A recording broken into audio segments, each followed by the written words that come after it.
Efendim merhaba, Hipokrat TV'de yeni bir video ile karşınızdayız. Ben radyoloji uzmanı Doktor Ersan Alp Özbalcı. Bugün tabii ki gene güncel konumuz pandemi. Bununla ilgili söylemek istediklerim var. Olayın biraz sosyal boyutuna da değinmeye çalışacağım. Bu koronavirüs bitecek mi? Hastalık yapma etkisi, öldürücülüğü azalacak mı? Videoda tüm bunlarla ilgili sorularınızı ve kendi bildiklerimi paylaşmaya çalışacağım. Hepiniz hoş geldiniz. Efendim şimdi tabii ki bakın bu viral enfeksiyon, korona virüs ailesine ait bir virüs. Zaten özellikle RNA virüsleri dediğimiz tip bir de DNA virüsleri var. RNA virüsleri kolay mutasyona uğruyor. Yani özelliklerini değiştiren virüsler bunlar. Hastalık yapıcı etkileri yani buna virülans diyoruz. Virülansları değişebiliyor. Hastalığın etkileri farklı olabiliyor. Bunlar olağan doğal şeyler. Koronavirüs ailesi kendisini tanımladığımızdan beri var olan bir virüs ailesi. Çeşitli enfeksiyonlar yapıyordu. Sıklıkla nezle benzeri basit enfeksiyonlarla karşımıza çıkıyordu. Ama son yıllarda işte biliyorsunuz SARS ardından MERS, şimdi de COVID-19 ya da SARS-CoV-2 dedikleri etken aracılığıyla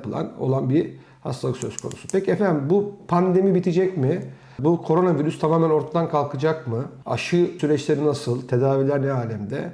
Bunlarla ilgili sizlerle görüşlerimi paylaşacağım. Şimdi efendim viral enfeksiyonlar yeryüzünden kalkması çok zor enfeksiyonlar. Çiçek hastalığı var tarihte. Çiçek hastalığı silinmiş durumda, aşılandı. Çünkü virülansı belli olan ancak şu mutasyona uğramayan bir virüstü ve tamamen eradike edildi. Yani tamamen yeryüzünden silindi diye kabul ediyoruz. Aynı şey hepatit B virüsü için de geçerli. Hepatit B virüsü de DNA virüsü. Onun da aşısı var. Anneden veya kan yoluyla geçiyor. Yeni doğan çocukların hepsinde bütün dünyada neredeyse bu aşı yapılmakta. O da ileriki tarihlerde yeryüzünden silinecek. Ama RNA virüsleri için bu geçerli değil. Çok basit bunun örneği.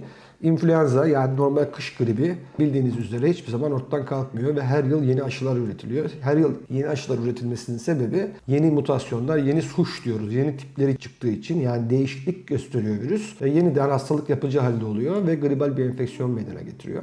Peki ne yapacağız? Biz hayatımızı böyle mi geçireceğiz bundan sonra? Yani hep böyle işte bir ölüm korkusu, aman acaba ben korona mı oldum, panik halinde mi yaşayacağız? Hayır efendim, şimdi nasıl influenza dediğimiz normal grip hayatımızda yer alıyorsa, korona da bundan sonra hayatımızda yer almaya devam edecek. Ama şunu söylemek gerekiyor, bunlar çok kolay mutasyona uğrayan virüsler ve işin doğası gereği düşündüğümüzde öldürücülüğü yüksek olan bir suç yani alt grup doğal olarak çok fazla bulaşamıyor. Neden? Çünkü bir insanı hasta ediyor ve maalesef ölümüne sebep oluyor. O insanla birlikte o virüs de yok oluyor. Günümüzde sıklıkla birbirine bulaş aracılığıyla geçen virüsler öldürücü olmayan virüsler. Yani bir insan hasta ediyor.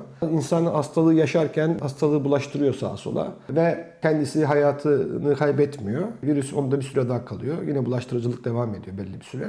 Yeni insanlara bulaşıyor ve böyle devam ediyor. Yani İşin özüne baktığımızda, evrimsel anlamda düşündüğümüzde de virüsün de amacı canlı kalmak. Yani hayatta kalmak. O yüzden çoğalıyor ve konağını yani bizleri öldüren tipleri doğal olarak giderek silinecek ve yaşamla bağdaşan, hayatla bağdaşan türleri, tipleri ayakta kalacak ve sonuç olarak koronavirüs enfeksiyonu ilerleyen zamanda sıradan grip gibi hastalanacağız. Belki biraz daha ağır geçeceğiz ama gücünü azaltacak diye düşünmekteyim. Yani virülans dediğimiz şey bir etkenin mikrop ya da virüs hastalık yapabilme gücü.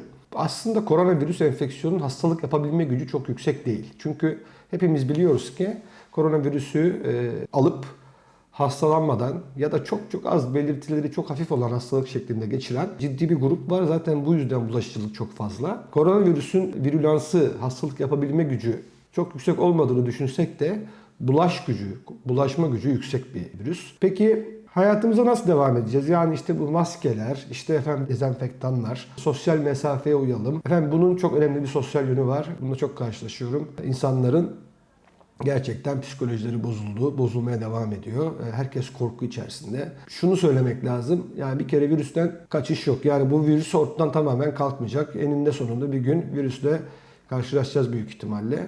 Bunun için neler yapacağız? Hayatımızı kendimize zehir etmeye, zindan etmeye gerek var mı? Bence yok. Gerekli önlemlerimizi alacağız. Dikkat edeceğiz. Herhangi bir insanla, yabancı bir insanla iletişim sırasında yakın ilişkide olmayacağız. Yani mesafemize dikkat edeceğiz. Çünkü bu temel olarak damlacık enfeksiyonuna bulaşıyor. Yani ben şu anda konuşurken ağzımdan gözle görülmeyecek kadar küçük tükürük damlacıkları havaya saçılıyor. Bunlar belli bir ağırlıkta yere düşüyorlar.